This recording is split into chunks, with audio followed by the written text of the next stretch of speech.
Coming up, I'll talk about the Oakley Metas and a little about the Ray-Ban Metas. I'll also talk about things that weren't so easy in the Big Easy. Stick with me. From Studio B in Swarthmore, this is I Can't See You. Now, here's David. Hello there, and welcome to I Can't See You, your window into a world where blindness doesn't dictate ability. My name is David, at David Benj on all the socials. I really do appreciate you joining me for this episode of I Can't See You. Thank you so much. Welcome into what is now a dry Studio B, although I think there's something else going on here. We'll get into that in a little bit. I first wanted to talk about the Oakley Metas. Now, when they were first announced a few weeks ago, I thought about pre-ordering them. As you know by now, I'm sure, a limited edition of Oakley Metas came out. I went back and forth, and at first I was really excited because all the rumors and everything that I heard, the camera was going to be in the center on the bridge as opposed to on the left arm like they are in the Ray-Bans. They're right on this left arm here, right on the left side. But that turned out to be false. What else was false was the fact that they do not shoot horizontal video. They still shoot vertical video. The video's a lot better at 3K, but they don't shoot horizontal. And that's what I really want. If I'm going to get another pair to go along with these Ray-Bans, and I'll talk a little bit more about the Ray-Bans in a second, but if I'm going to get another pair, I've got to have the horizontal shot. Now, one of the cool things about the Oakleys over the Metas is the recording time.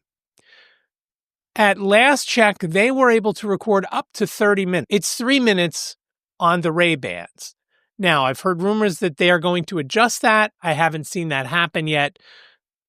Once that happens, obviously, that will be good news because I do record a lot of things on there now. The one issue that I've had is if I do not just put up a video that I've shot on the Ray-Bans and I edit it, the video never comes out right when I upload it to Instagram.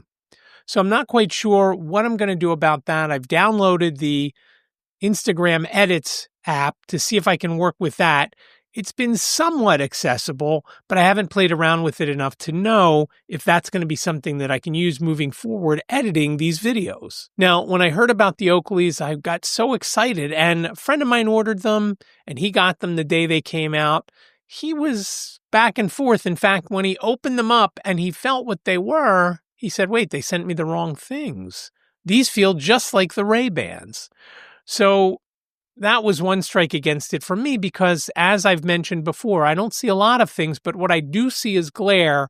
And when you have glasses that are like the Ray-Bans, any kind of Ray-Bans, whether they're smart glasses or not, they don't wrap around. So there's a lot of space on the sides, especially if the sun is behind you or bright lights are behind you, where the sun comes in and it hits the lens and then reflects into your face, which makes things horrible for me. And when they showed these glasses, I thought, you know what? These are a little too cutesy for me. I like the idea of, with the Oakleys, of being able to go out in bad weather. I went to a barbecue about a week ago, and I thought about wearing these because a lot of folks were going to be there. I was going to get some interviews and talk to them about things, that I was going to put them up on my Instagram page or the NFB of Pennsylvania's Instagram page. But it was drizzling and raining off and on. So I thought, you know what? I'm not going to wear them. I don't know. I thought they would probably hold up, but I didn't want to chance it because until something else comes out, I don't want to mess with it. Now, I will say this, that when the non-limited edition Oakleys come out later in the summer, I will take a close look at them, even if they shoot in vertical video with the 3K camera and so forth, because if they wrap around, that would be something that would interest me. The other thing that would interest me would be, I would get the sunglasses. I wouldn't get the transition lenses. These are transition lenses, and while they're great when I come inside to wear them, if I'm going into a store and say, hey, what is this? What is that? So forth. That's great. But the problem is they take a long time, it seems, to transition from clear to a sunglass. And it is hard for me while they're doing their thing. And it doesn't seem to happen quickly in the car. When I was in the car today, again, coming back from being out and about, I thought, you know what, the glare is killing me. Why aren't these glasses getting that dark? And I asked Liz, and she said, no, they're not really that dark. They're darker than clear, but they're not that dark. When I've been outside in the sunlight, it's been great. They're fine once they get to the dark color. So I'm definitely interested in two things: getting a pair of actual sunglasses, and when they have the wraparounds. If they come out with some sort of wraparounds like the regular Oakley sunglasses that I have, then I will definitely purchase them. If they come out and they don't have the wraparounds, but they shoot in horizontal video, I will definitely get them, because that's one thing that I love to do. And it's hard to do. I was talking to a friend and I was explaining the difference and why it would be so helpful to have the horizontal video when I'm out and about. If I'm shooting something for YouTube, I want it to be just like you're seeing me now, horizontally. So we'll see what happens with the Oakleys once the regular versions come out later in the summer. I'm looking forward to that and seeing what they've got.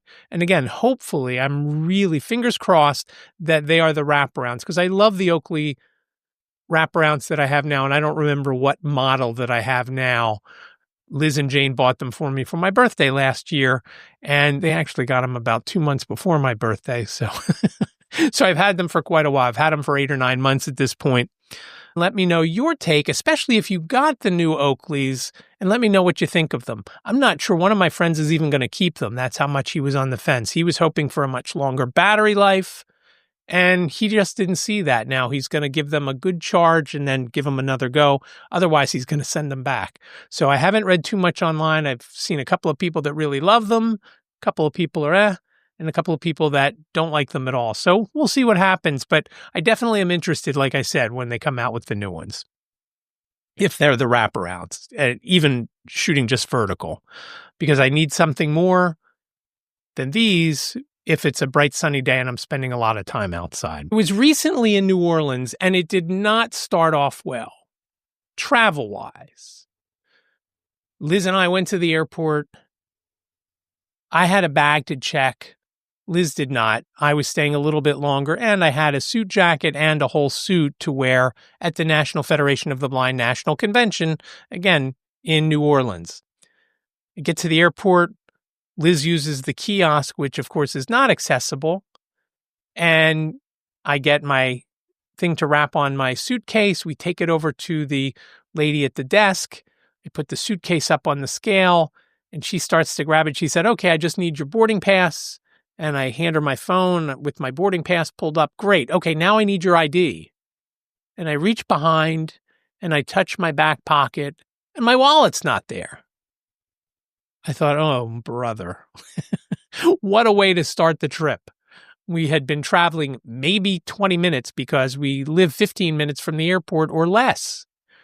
So the next thing I'm thinking of, did I lose it in the rideshare or did I leave it at home? And Jane was staying here with Ziggy. So we thought, okay, we'll just call Jane. Jane was out on a walk with Ziggy, so couldn't give the answer right away. She cut the walk short, walked home, as I had started to figure I'm just going to go home no matter what, because they would have let me on the plane in Philadelphia. There was no guarantee they would let me on the plane when I was coming home from New Orleans. So as we're walking, we have to, we're in departures, so we have to cross over and get to arrivals so that we can catch a cab. And in this case, I was just going to take the cab home. Liz was going to stay with her luggage and my backpack at the airport and wait for me. And again, because we live close and because the rideshare driver was early, we had plenty of time, which I forgot to tell the cab driver that I had plenty of time and he didn't need to do 80 miles an hour down I-95 from the airport to my house. When he asked, I said, I'm pretty good on time, so we should be okay. Just as I was about to get in the cab, Jane confirmed that the wallet was indeed here. And the worst part about the whole thing was I got sidetracked while I was getting dressed because I wanted to take my razor, because if I go a week, I thought I'm going to be at that banquet. I want to, be clean shaven. I want to trim my beard. I want to do all that. So I immediately put my razor into my bag that was in the other room, and I couldn't do it. I remembered the night before, but my razor was in our bedroom and my bag was not. So I didn't want to walk in, stumble over Ziggy, walk around the bed, get it, and then take care of it. So I did it the next morning, or was going to do it the next morning. And I did remember to do it. But in doing so, I was so focused on that I forgot to take all of the things out of my pockets from the day before. The one main thing was my wallet. I took everything else out. So that wasn't a good start. Hindsight being what it is, the only thing it cost me was $66, $33 out, $33 back. Got to the airport okay. Got through TSA bing, bang, boom, because we paid for pre-check, which now we don't have to take off our shoes anyway. So was that a waste of money? I don't know. Maybe. It's different traveling with Liz than without Liz for a couple of reasons. When I'm traveling by myself, everybody gives me the benefit of the doubt. TSA, the airlines, and so forth. With Liz, it's a little easier getting to TSA because I don't have to look for someone to help. And I certainly would not have been able to check my bag on my own because, again, the kiosks that they use are not accessible. There are pluses and minuses when Liz goes. Now, I love traveling with Liz, and hopefully we can do something other than going to an NFB convention when Jane can come down and stay with Ziggy, whether it's going to Spain or France or Italy along the Mediterranean, that remains to be seen. But that's what I'd love. We get down to New Orleans. Everything is great. We check into the hotel. We have lunch, have a po' boy. I think we both had po' boys. We were super full after eating them. We were just so full that when dinner came, we're like, okay, we'll go out. We went out with a few folks and we ended up having, I think both of us had salads for dinner. And it was a good place. We went to a good place, walked along Bourbon Street with some other folks, had a little ice cream afterwards, delicious. I later found out they have the same ice cream place, and I don't remember what it's called, in multiple places, including King of Prussia, which is half an hour from my house. The trouble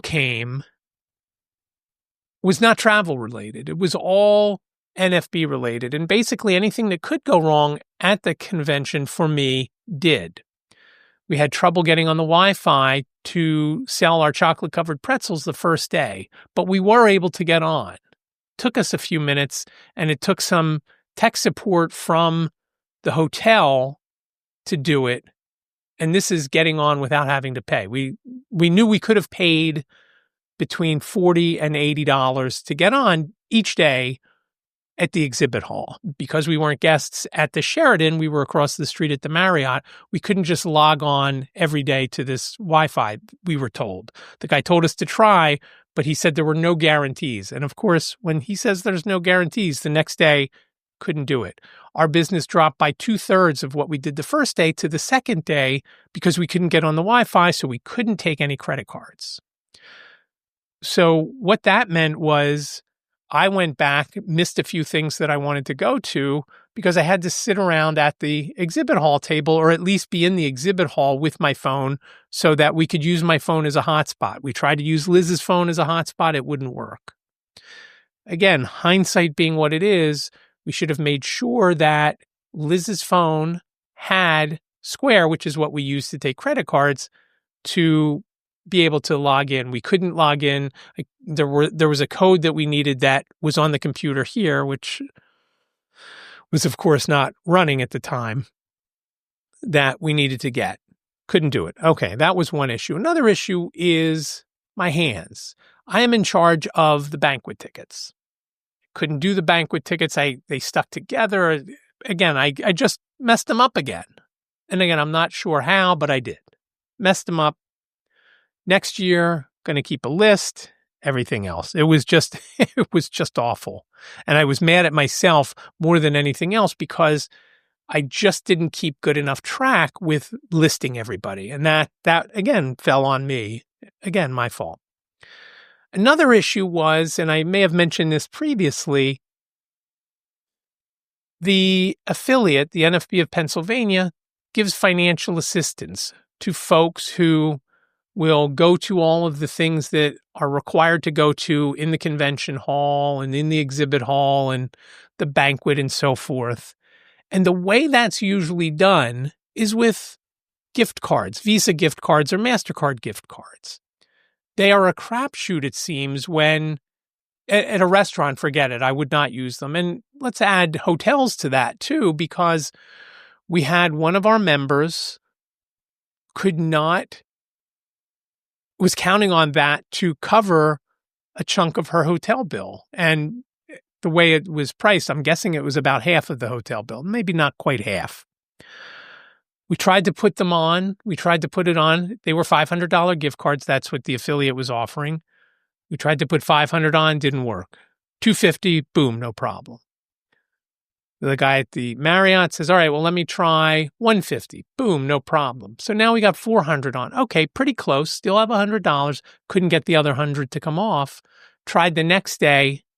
I don't think it worked the next day, but the following day we were able to get 50 off. So that meant that there was still 50 left on the gift card. Could never get that other 50 off.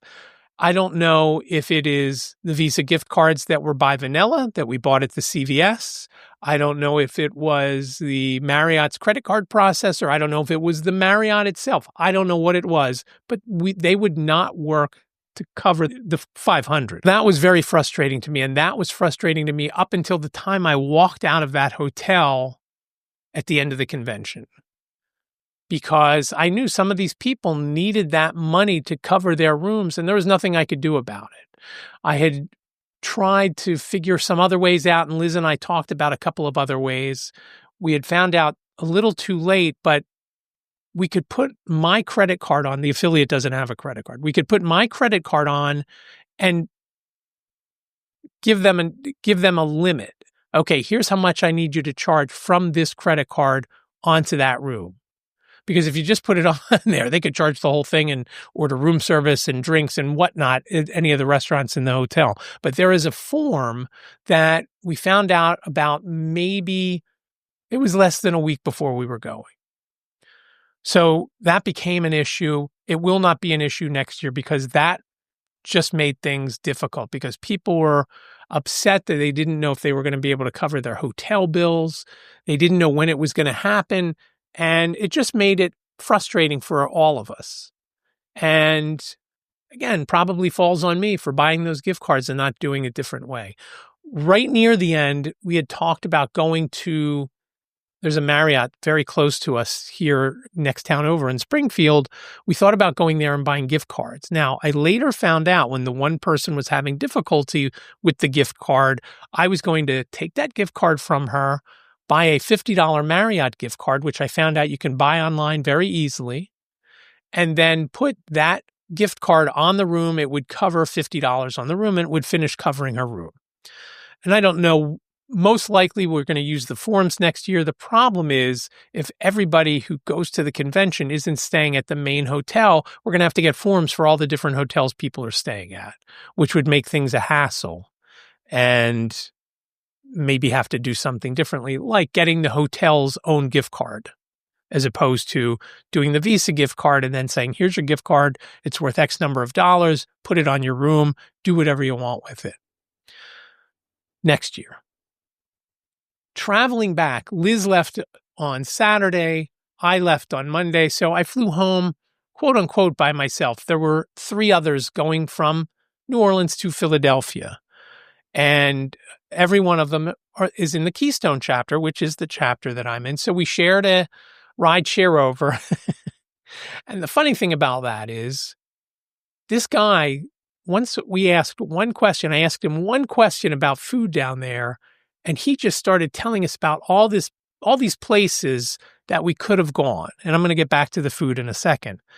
He's talking primarily beignets, which Liz and I tried. Liz had run and gotten them from Cafe Beignet, which my friend Ken had suggested because he had lived down there. He said Cafe du Mont is the place to go to say you've been there. But the beignets are just as good or better from Cafe Beignet. So there was a Cafe Beignet right up the street from the Marriott. So Liz ran over there, brought him to me at General Sessions while I enjoyed it there with some coffee with chicory. Also enjoyed that, kept me awake for the rest of the day and warmed me up because it was a little chilly in there. Not too chilly, which I was kind of surprised.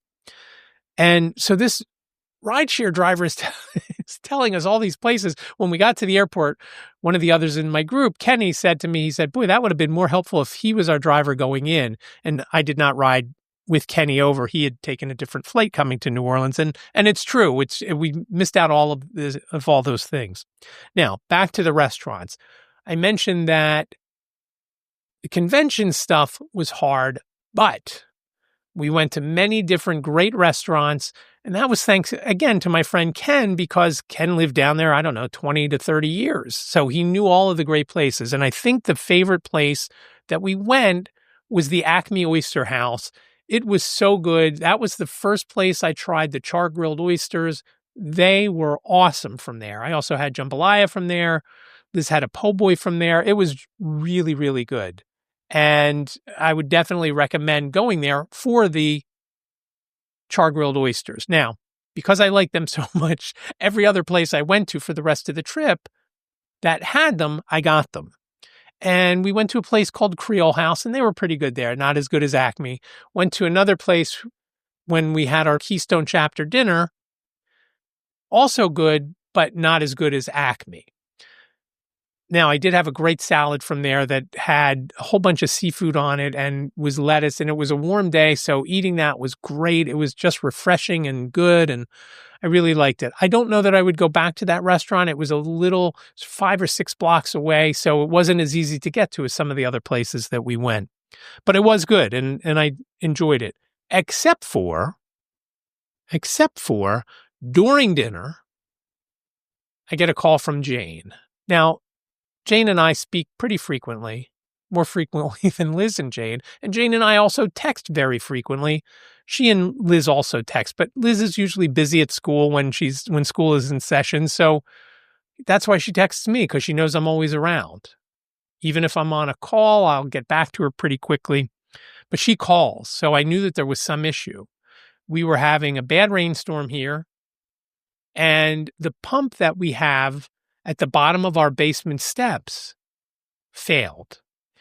The steps into our basement are on the outside. There's a drain at the bottom, but the drain, I don't know if it's clogged, if it's draining slow, but the water, or if it's just a lot of rain. So in the past, we've had trouble. So we had gotten a pump about a year ago. The pump failed, wasn't draining, and the water to my right came in from the back corner, back where you see that lamp over my right shoulder. Water came in there and worked its way around. Fortunately, we didn't have a lot of stuff on the floor. We did have a couple of boxes, a box of Evian water, got rid of that box, a box of cables that go to the soundboard, which I'll tell you about in a minute. Soundboard is on a table, so that was good. But the box of cables, the box got wet. Cables might have gotten wet, but they weren't plugged into anything, so it doesn't matter. We let them dry out. Boom, no problem. So Jane was frantic trying to get the water out. We told her how to use the shop vac, which she had never used before. Jacob was helping her, and they were able to pretty much take care of the water that was coming in once the rain had stopped. We had a big fan, so the next day she put the fan up to try and dry it out. Everything was good until I got home. When I got home and I opened the door, which is to my left, I opened the door and walked in. My eyes started to tear. I could feel it in the back of my throat, and I couldn't sit in here. It was horrible. And even now, I'm still coughing and sneezing and whatnot from it. We ended up buying a air purifier that I've run almost constantly unless I'm recording or on a call. It runs, and it has made things better. But again, I'm still, right before I started to record, I'm coughing and hacking up a lung and sneezing and whatnot. So there's something else going on. So what's going to happen is we're going to have to remove all of the stuff that is on my right, which is mostly sound equipment for the NFB. that we're going to use hopefully just some of this weekend coming up, and I'll explain that in a minute. Move that out and then have someone come in and take a look into the walls and whatnot. In the walls, in the 3 walls to my right, to my back, and to my left, there is insulation in them. Not insulation to keep it warm or cold, but insulation to deaden the sound, which it does a great job. But did it get wet? Was the water that high? Jane didn't seem to think it was that high. So hopefully that's not the issue. And whatever we've got going on is something that once we clear the table out, it'll make things better. So that part has been disappointing. And for the first 3 or 4 days that I was home, I did not come down here for more than 20 minutes, a half an hour at a time, because when I did, it was awful. I felt terrible and it just wasn't good. So I'm hoping that we can figure out what the story is, and hopefully there's no mold or anything else going on over there. Now, I mentioned that Liz came home on Saturday. I came home on Monday with 3 others, and we didn't sit together. None of us were seated together on the plane. But here's a couple of things that happened. And this is something that is very frustrating to me and anybody who's blind when this happens. This first part is not. We get over to the gate, no problems. One of the people in our group needed a wheelchair because she was having some difficulty walking the great distance from TSA through TSA. So she had a wheelchair, which was okay, great, because we then all followed the wheelchair, and the person who was pushing was very helpful, helping us get through everything. And once we got to the gate, she left. As we're at the gate, they call everyone else in my party except for me. And when Angela comes back over, I said, "What did they call you up there for?" She said, "Well, we're going to get on." I said, "Well, I'm going to follow you. I'm going to get on with you." Great. She had no problem with that, and I didn't think it would be an issue. As we go over, I'm following Angela over, and Angela's sight is a little bit better than mine, maybe a lot better than mine. I don't know.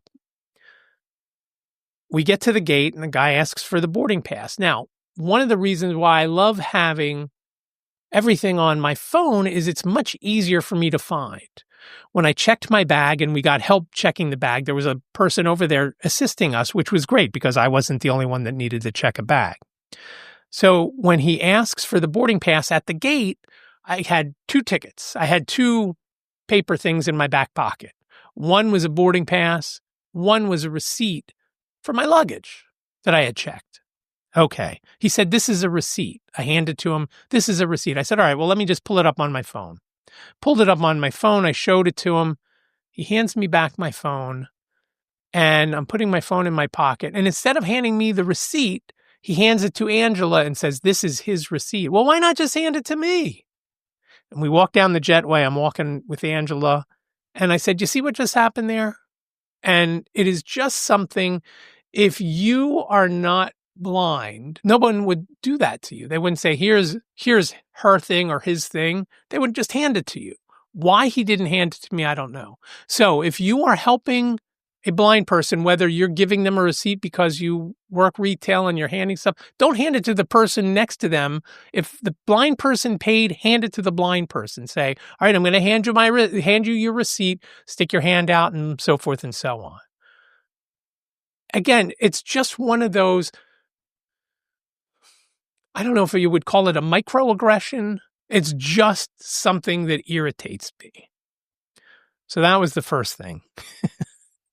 The next thing was when we were on the plane, and it started off very well on the plane. One of the flight attendants came over to me and said, "All right, here's how you buckle your seatbelt." And I started laughing. I said, "Does it look like I don't know how to do that? Do a lot of people not know how to do that?" She says, "Well, we got to explain it to everybody." I said, "Okay, fair enough." And fine, no problem. She tells me where all the different exits are in case the plane goes down, how I can get out. And she's saying, "Okay, 3 rows in front is the over the wing exit. If you go behind you there was another exit on either side of the plane," as they do. Either side of the plane. I said, "Is it before or after the bathroom?" She said, "It's after." I said, "Okay. And there are 2 bathrooms back there?" "Yes."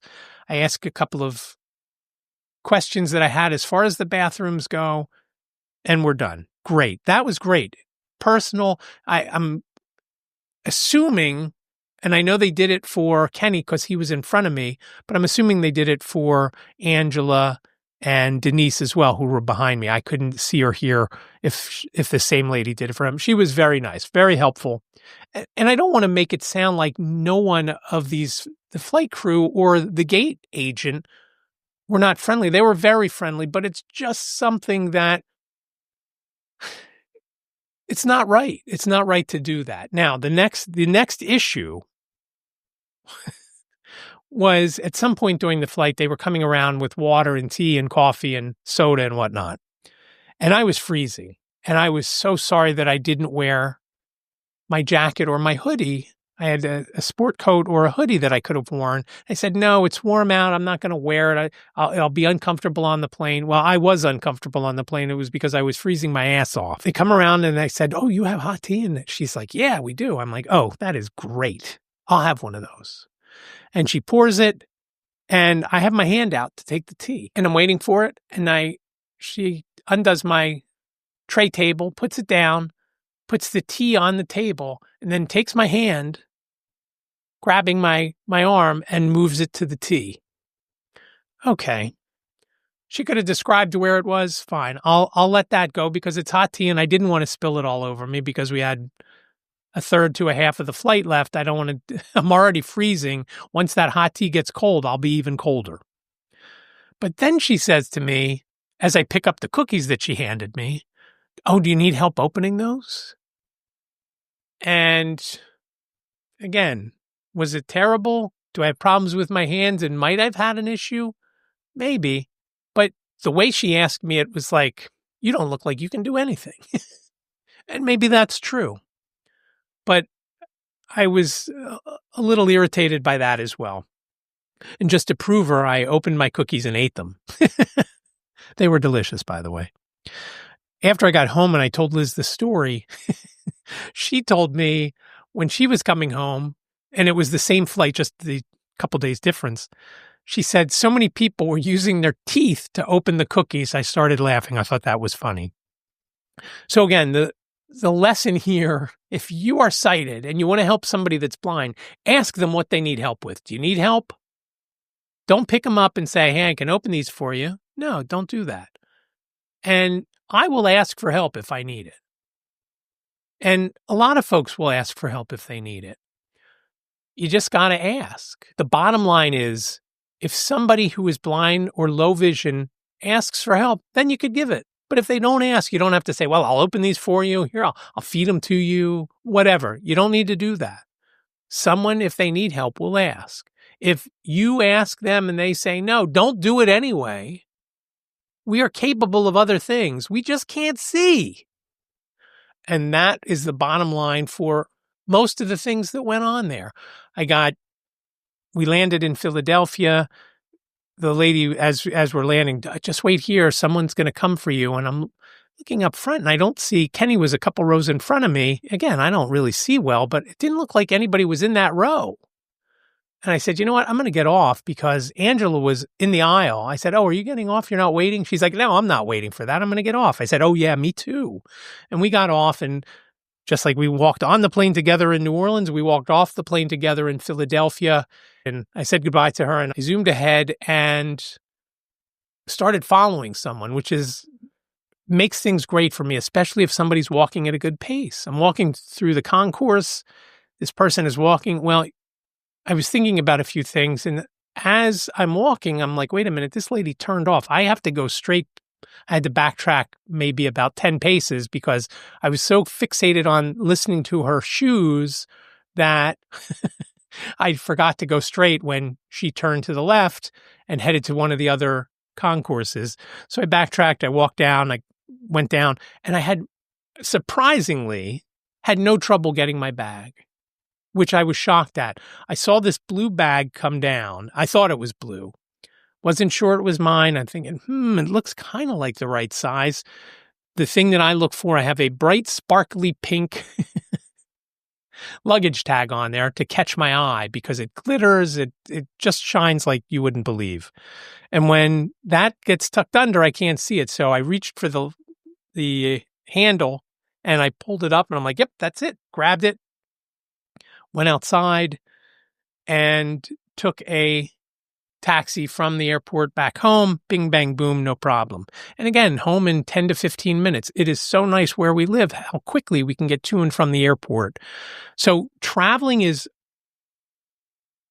sometimes can be difficult. There are things that are not accessible, checking your bags.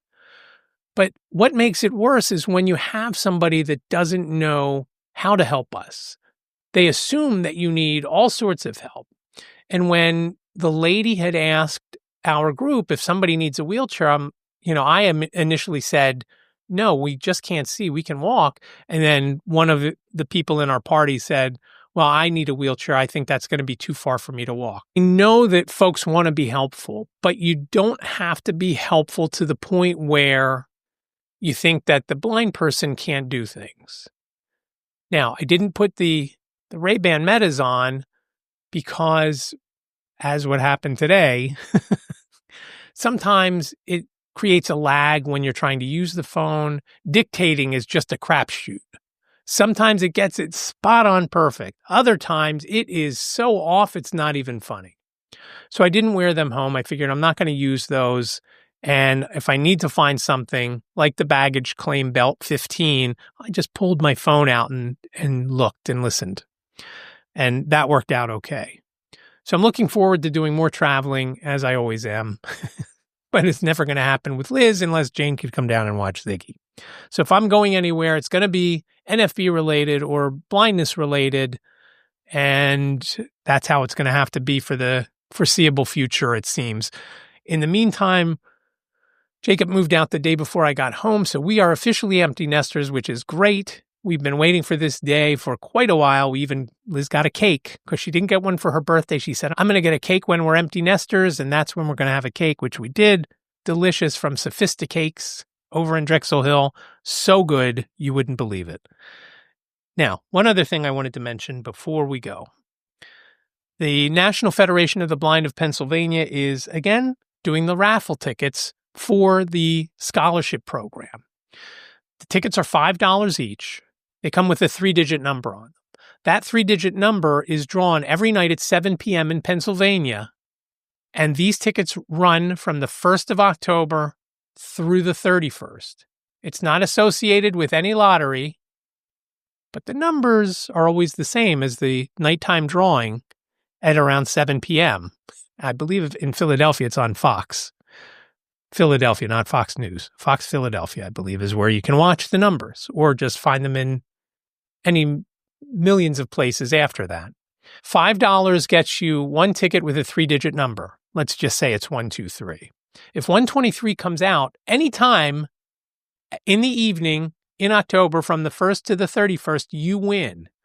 If it comes out Sunday through Friday, you win $50. If it comes out on Saturday, you win $100. Now, what's funny is there are occasions where the same number comes out within a couple of weeks of each other. Just recently in Pennsylvania, 888s came out within about 10 days of each other. So it's possible you could win more than once. Maybe you win twice, maybe you win more. And again, it goes for a good cause. If you would like to buy a ticket or several tickets, please reach out to me. ican'tseeyoupodcast@gmail.com. ican'tseeyoupodcast@gmail.com. We'll figure out the particulars and how we will cover the sale once you reach out and you have an interest. I can't give you a specific number because I have at least 60 or so tickets here, and I obviously don't have all of the numbers because we've been selling them all around the state. So if you're interested, reach out to me, ican'tseeyoupodcast@gmail.com, and we'll figure out how we'll get everything taken care of. And I would appreciate that because, again, it funds the scholarship program within the NFB of Pennsylvania. Each year at the state convention, we award up to 2 scholarships, and we have the scholarship page up and running on the website, which I will put a link down below in the description and show notes so that if you are a blind or low vision student in college or grad school or going for your PhD and you could use a little bit of extra money to cover your costs while you're doing your schooling, please go to that form, fill it out, and who knows, maybe you'll win. The form has to be filled out by the 30th of September. then a group of folks in the affiliate will we'll go over all the applications, and we'll choose up to 2 scholarship winners who will be at our state convention in Harrisburg, November 13th to the 16th. So again, if you're interested in a raffle ticket, I would appreciate it. Again, reach out to me, ican'tseeyou@gmail.com. I really do appreciate you joining me for this episode of I Can't See You. As always, please reach out on the socials at David Benj, DavidBenj, David Benj. Benjamin is my middle name. Please reach out on the socials, including Blue Sky and Threads and X and Instagram and Facebook, all of those places. Please reach out. You can also contact me, as I've mentioned several times now, ican'tseeyoupodcast@gmail.com, ican'tseeyoupodcast@gmail.com. You can also give me a call, 646-926-6350. Leave your name and town if you do leave a voicemail. You've got up to 3 minutes. Questions, comments, show ideas, something about New Orleans you love, something about New Orleans you don't love, anything you've got, topics you want me to cover in the future. And I've got a couple of ideas. It has just been so difficult with many things happening. So again, please reach out to me. I would love to hear from you. As always, show notes are over on the website, ican'tseeyou.com/288. ican'tseeyou.com/288, numerically speaking. And remember, I Can't See You sounds like a whole sentence, but it's only 7 characters long. iCapital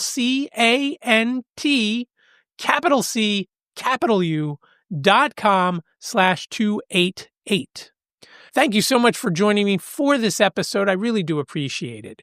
Be well, stay safe, and I will talk to you in the next episode. Thank you for joining David on this episode of I Can't See You.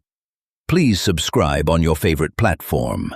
Like and comment on this episode on YouTube.